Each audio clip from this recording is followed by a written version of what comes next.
Dans le sport, tout le monde veut obtenir des résultats visibles le plus rapidement possible. Pour y parvenir, beaucoup sont prêts à tout donner, à s'entraîner tous les jours, parfois sans relâche.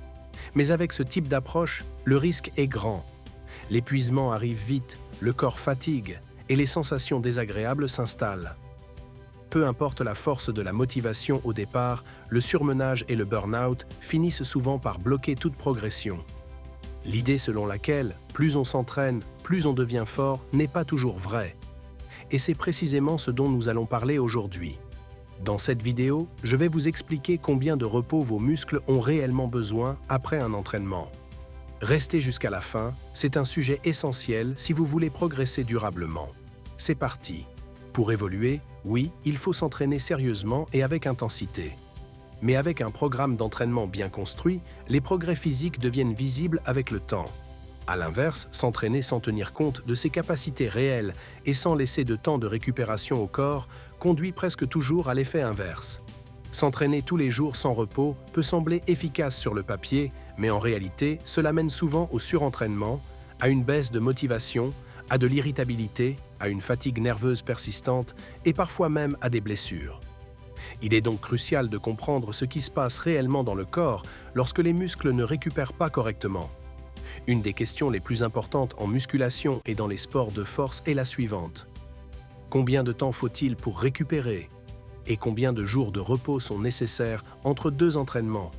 Beaucoup de personnes pensent que la clé du succès réside uniquement dans une fréquentation régulière de la salle de sport. Mais ce n'est pas toujours le cas. On pourrait même dire que, dans certains contextes, le repos est plus important que l'entraînement lui-même. Si vous vous entraînez intensément depuis plusieurs mois sans constater de progrès notables, le problème ne vient probablement pas de votre motivation. Il peut bien sûr y avoir plusieurs explications. Charge trop légère, choix d'exercice inefficace ou mauvaise technique. Mais si vos muscles reçoivent un stimulus suffisant pour se développer et qu'ils ne progressent toujours pas, alors la cause se situe presque toujours du côté de la récupération. Ce problème apparaît très souvent chez les personnes qui essaient de prendre du muscle tout en perdant de la graisse. Dans ce cas, la récupération est plus difficile, notamment à cause d'un apport calorique insuffisant. Le corps manque d'énergie pour réparer et reconstruire les fibres musculaires sollicitées pendant l'effort. Il existe aussi une autre situation fréquente. Certaines personnes suivent une alimentation très stricte, évitent tout aliment jugé mauvais et se restreignent excessivement. Elles s'entraînent régulièrement, mangent proprement, mais les résultats ne viennent pas. La question se pose alors, ne vous entraînez-vous pas trop? Et surtout, prenez-vous suffisamment de repos entre vos séances? Quelle que soit l'intensité de votre préparation, que ce soit pour une compétition ou simplement pour améliorer votre condition physique, le repos reste indispensable. Il est essentiel de prévoir au moins un jour complet sans aucune activité physique dans votre planning hebdomadaire.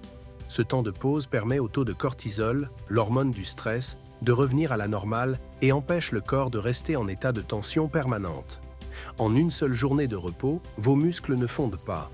Bien au contraire, un repos de qualité peut provoquer ce que l'on appelle la supercompensation, un phénomène par lequel les muscles se reconstruisent plus forts et plus volumineux qu'avant l'entraînement.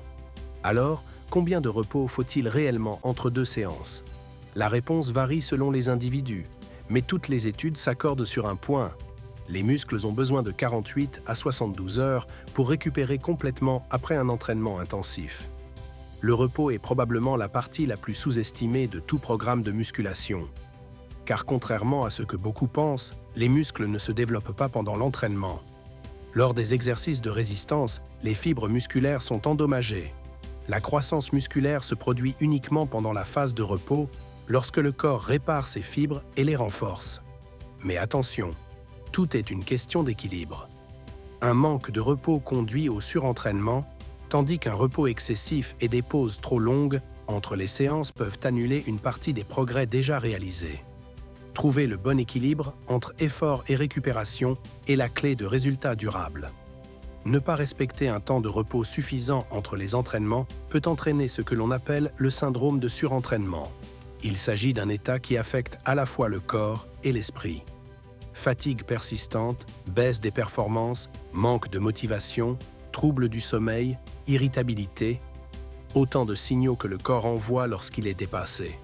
Si vous vous sentez extrêmement fatigué pendant vos séances, si vous manquez de force et que vous ne constatez aucune progression toutes les 2 ou 3 semaines, il est fort probable que vous soyez en état de surentraînement.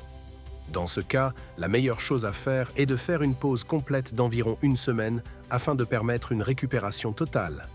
L'entraînement peut ensuite reprendre dès la semaine suivante, mais avec un ajustement important, ajouter un jour de repos supplémentaire entre les séances. Sans cela, les symptômes du surentraînement risquent de revenir encore plus fortement. Au passage, n'oubliez pas de regarder les autres vidéos de la chaîne, les liens s'affichent à l'écran en ce moment. À très bientôt.